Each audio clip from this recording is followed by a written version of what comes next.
Anak-anak, marilah kita lanjut. Kita masih mempelajari tentang sistem pemerintahan negara kita yang sekarang ini, yaitu sistem pemerintahan presidensial. Apakah dasar hukumnya? Ya, tentu saja semuanya ada dasar hukumnya.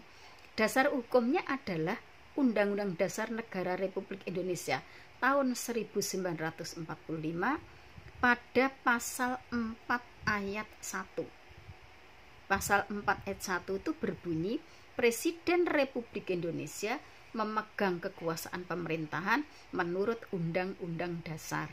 Nah, berarti di sini menunjukkan bahwa negara kita menganut sistem presidensial. Ditambah dengan pasal 17 ayat 1, 2, 3, dan 4.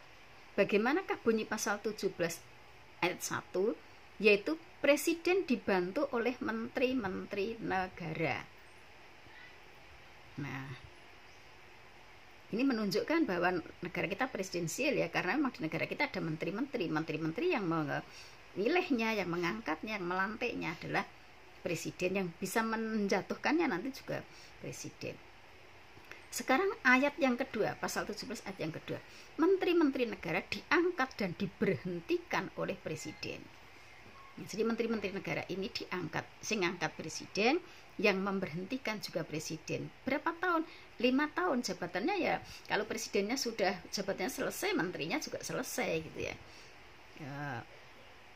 Nanti ada pemilihan presiden lagi, presiden yang baru nanti mengangkat menteri-menteri lagi. Menteri-menteri yang diangkat itu dinamakan kabinet. Kalau presiden masa jabatannya selesai, menteri-menterinya jabatannya juga selesai gitu.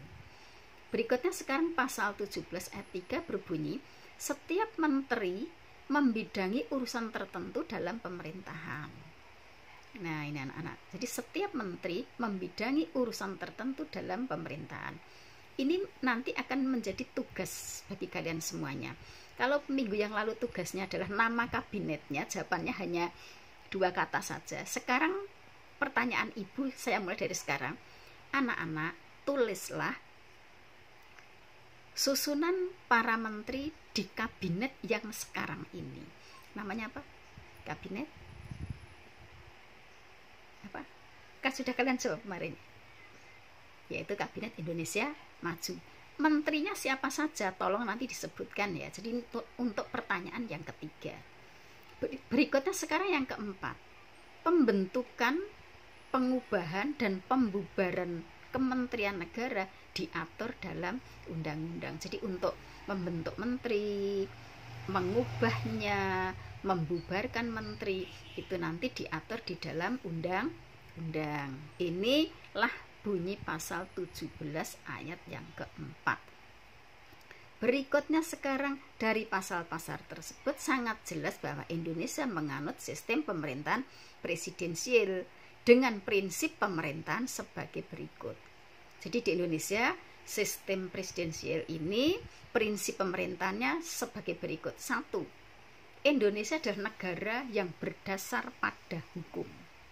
Pasal berapa coba? Pasal 1 ayat 3. Jadi Indonesia ini negara yang dasarnya hukum.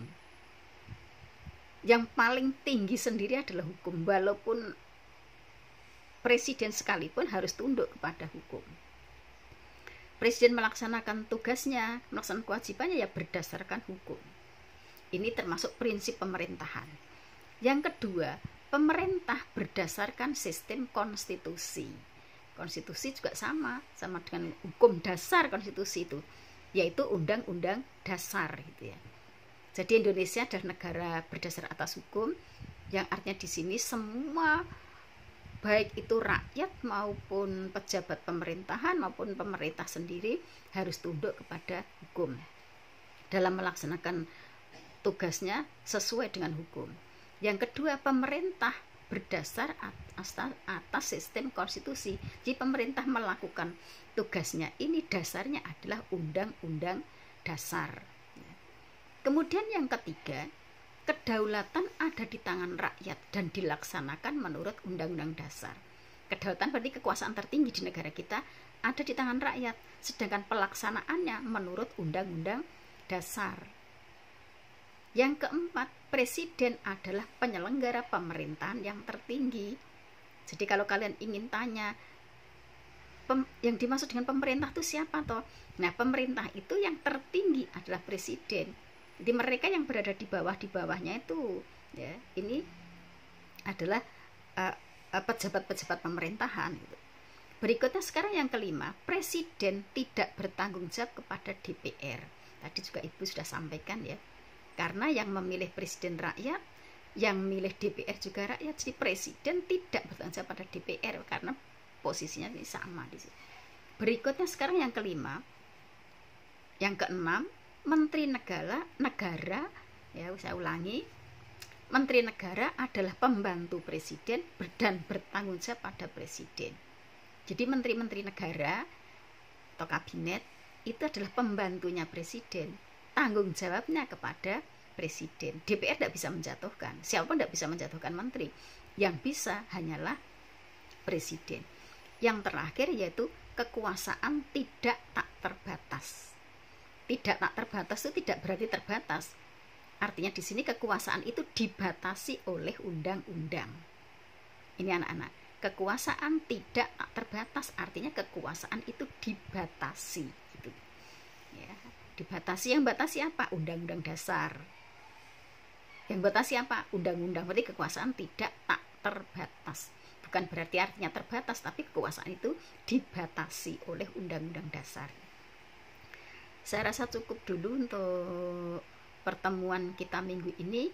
Kita lanjutkan pada pertemuan berikutnya. Tadi tugasnya ada 3 anak-anak ya, diingat tugas dari video yang pertama tadi 1, tugas video yang kedua ada, dan tugas yang terakhir ini tadi ya sudah Ibu sampaikan untuk mencari susunan para menteri yang sekarang ini.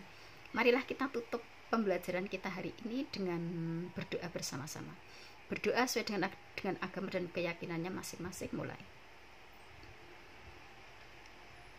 Doa selesai. Assalamualaikum warahmatullahi wabarakatuh. Sampai bertemu kembali di minggu berikutnya.